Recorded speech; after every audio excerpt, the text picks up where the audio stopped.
क्या आप जानते हैं कि भारत और पाकिस्तान की सीमा, जिसने करोड़ों लोगों की जिंदगी बदल दी, उसे तय करने में लगे थे सिर्फ कुछ ही हफ्ते। एक ऐसी रेखा खींची गई जिसे बाद में रेडक्लिफ लाइन कहा गया। लेकिन सवाल है, आखिर इतनी बड़ी सीमा सिर्फ कुछ हफ्तों में कैसे तय की गई? इसे किसने बनाया? और क्या सीमा तय करने वाले व्यक्ति ने भारत को पहले कभी देखा भी था? आइए जानते हैं 1947 के पार्टीशन की इस बेहद महत्वपूर्ण कहानी को। साल था 1947। ब्रिटिश सरकार ने भारत से सत्ता हस्तांतरण का फैसला कर लिया था। लेकिन एक बड़ी समस्या सामने थी, भारत का विभाजन कैसे किया जाए। मुस्लिम लीग पाकिस्तान की मांग कर रही थी, जबकि कांग्रेस एक स्वतंत्र भारत चाहती थी। आखिरकार ब्रिटिश सरकार ने भारत का विभाजन स्वीकार कर लिया। अब सवाल था, भारत और पाकिस्तान के बीच सीमा कहां बनाई जाए? सीमा तय करने के लिए दो बाउंड्री कमीशंस बनाए गए, एक पंजाब के लिए और दूसरा बंगाल के लिए।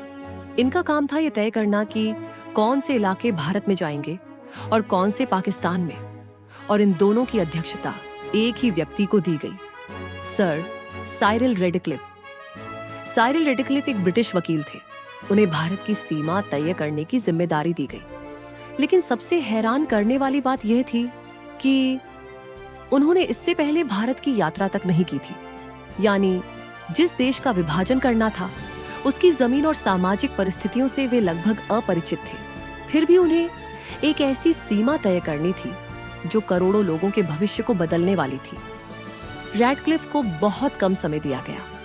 उन्हें नक्शे, जनसंख्या के आंकड़े, जिलों और प्रशासनिक जानकारी के आधार पर सीमा तय करनी थी। लेकिन समस्या यह थी कि भारत के कई इलाके बेहद जटिल थे।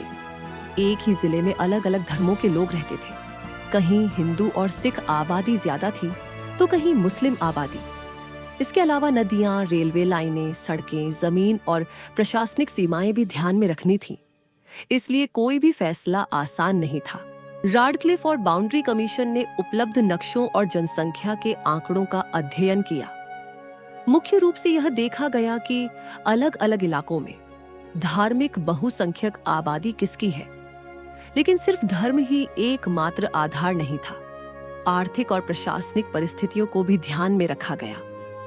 इस प्रक्रिया के बाद पंजाब और बंगाल को विभाजित करने वाली सीमा तैयार की गई, और यही सीमा आगे चलकर प्रसिद्ध हुई रेडक्लिफ लाइन के नाम से। लेकिन सीमा खींचने का फैसला सिर्फ नक्शे पर नहीं हुआ था। इसका असर सीधे लोगों की जिंदगी पर पड़ा। कई लोगों को अचानक पता चला कि उनका गांव या शहर अब दूसरे देश का हिस्सा है।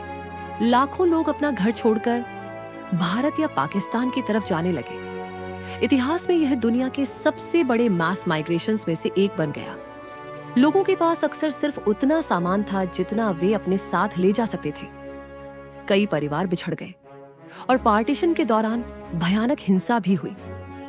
एक और महत्वपूर्ण बात यह है कि भारत 15 अगस्त 1947 को स्वतंत्र हो गया।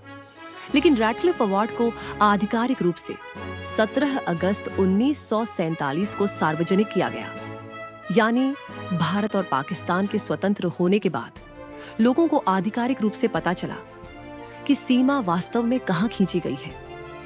इस वजह से कई लोगों के लिए आजादी के साथ साथ एक और बड़ा सवाल खड़ा हो गया, हमारा घर अब किस देश में है?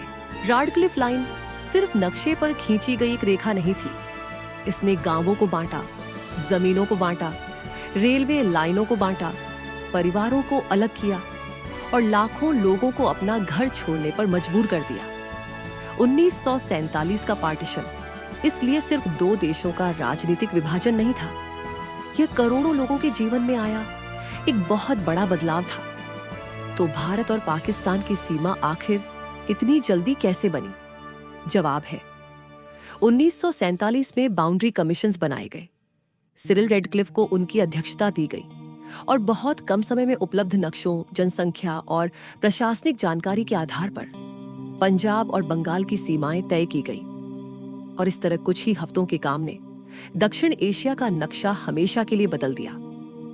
एक रेखा खींची गई, लेकिन उसके दोनों तरफ रह गए करोड़ों लोगों की कहानियां, अगर आपको भारत के इतिहास की ऐसी ही अनसुनी और रोचक कहानियां पसंद है तो वीडियो को लाइक करें और चैनल को सब्सक्राइब जरूर करें। जय हिंद।